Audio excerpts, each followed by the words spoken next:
नमस्ते दूध उत्पादक मित्रांनो.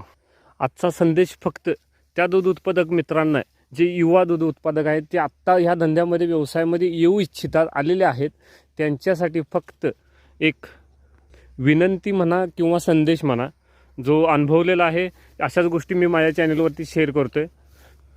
तर ह्या व्यवसायामध्ये, ह्या दूध व्यवसायामध्ये सगळ्यात महत्त्वाचं जर काय असेल तर ती म्हणजे स्वतःची तब्येत. स्वतःची तब्येत जर व्यवस्थित असेल, स्टॅमिना चांगला असेल, तर हा व्यवसाय तुम्हाला करता येईल. म्हणजे ह्यामध्ये मशिनरी फक्त हा जो कडबा आहे तो कट करण्यासाठीच उपयोग येते, पण इथून तुम्हाला हे डोक्यावरून इथून असं बऱ्याच मेहनतीने न्यावं जावं लागतं. त्यासाठी स्वतःची तब्येत पाहिजे. मी त्या गोष्टीसाठी सर्वांना सांगत आहे की तुम्ही जर दिवसाला 10 लिटर जर दूध गाईंचं काढत असाल किंवा म्हशींचं जर काढत असाल तुमच्या व्यवसायामध्ये, तर त्यामधलं तुम्ही 1 लिटर रोज दूध पिलंच पाहिजे. तुम्हाला त्या गोष्टीची खूप गरज आहे. जेवढं तुम्ही खाऊन पिऊन राहणार तेवढा हा व्यवसाय तुम्हाला सपोर्ट करणार, तुमची तब्येत चांगली राहणार. नाहीतर बरेच केसेस तुमच्यासुद्धा गावात असतील, माझ्यासुद्धा गावात आहेत.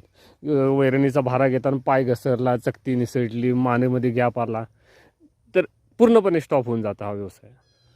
लोकांना व्यवसायामधला पैसा दिसतो या, पण मेहनत दिसत नाही. आणि मेहनत आपल्याला कुणाला दाखवायची नाही. स्वतःसाठी मेहनत आहे. स्वतः कष्ट करायचं, स्वतः खायचं, दूध प्यायचं, कॅल्शियम वाढवायचं. स्ट्रॉंग जेवढं तुम्ही चांगलं राहणार तेवढ्याच तुमच्या गायी पण चांगल्या राहणार आहेत.